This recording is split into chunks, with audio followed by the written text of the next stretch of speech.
question from the group was, you mentioned last week about giving plant fats as part of the last meal, as part of the meal. Does this mean after his last meal to wait an hour and give him some fat, or since I feed him 3 times a day, give him the fat instead of his regular meal as the last meal? Can I mix the fats too, like avocado, coconut meat, and nut butters? Also, for nut butters, I noticed most places where you can put the nuts through the machine are all roasted. Is that okay? I would maybe give him almond butter. Well, I've seen those. You've probably seen those nut butter making machines in the health food stores. I don't think they're as popular as they used to be. Unfortunately, because they're probably better. In fact, they are better. To have people making their own nut butter, even if it is cooked. But she says, okay, she would give him almond butter. Well, for my feedback on that, I'm not huge on feeding nut butters in the first place. It's kind of interesting to me that they seem to be acceptable to people who claim to feed strictly what wild dogs have access to, because I'm pretty sure that wild dogs don't have food processors. But at the very least, the nut butters should definitely be raw. And I'm open to feeding nut butters. If you feed nut butters and you see a dog gaining weight that wasn't gaining weight before, and you don't see any other problems, I think it's perfectly fine. But like I was saying, the nut butters should be raw, except for peanut butter. Raw peanuts do not make butter. I don't think you could even make peanut butter out of raw peanuts. But every other, because peanuts really aren't nuts at all. They are legumes. But like almonds should definitely be raw, because nut butters go rancid at room temperature within like a week or two.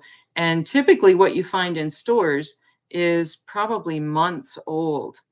And don't be intimidated by the idea of making your own raw almond butter, because it is super easy to make if you have a food processor. All you do is dump in a cup or 2, depending on how big your food processor is, and you just process them until it becomes butter. You just leave it, let it go. You might have to scrape the sides down a few times, let it go, and it becomes butter. It's fantastic. And by the way, I wanted to mention, in case anybody here is interested in truly raw almonds, I do have some. I sell them.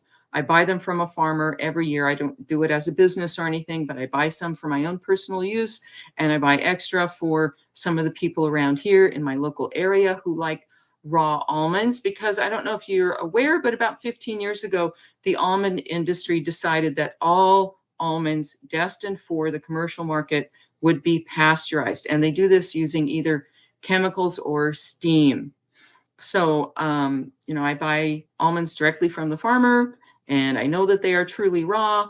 And anybody who's interested in buying some, I probably have, 15 or 20 pounds that I could part with. So you can message me if you were interested in that, or comment on the YouTube video if you like.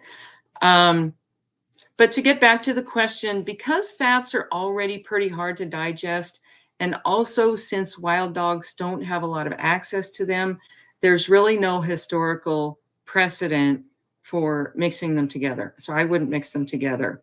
I would either replace a meal with avocado. So feed a whole, this is a small dog, by the way, that I happen to know. And you could offer a whole meal of avocado. Remember, I shared a couple weeks ago the study that observed all the animals that came around to eat avocados from an avocado grove, and many of them were carnivores, and they just ate their fill of avocados. So they're obviously, and that included coyotes.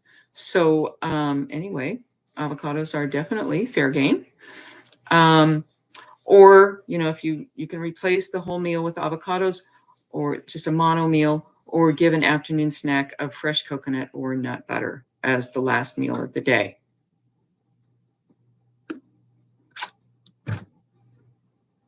Okay, the next question is pretty short. Regarding fruit, can you please clarify what dates you're referring to regarding fruit meals? As far as I'm aware, the only dates available are dried with a high sugar content. At least those are the ones available in South Africa. Are you referring to fresh dates? And my answer is no, I'm not referring to fresh dates because those are really hard to find. And in fact, I've not even seen them for a long time in a store. And the only time I have ever seen them is in the Asian stores. And I did buy some once, probably about 15 years ago, just to try them.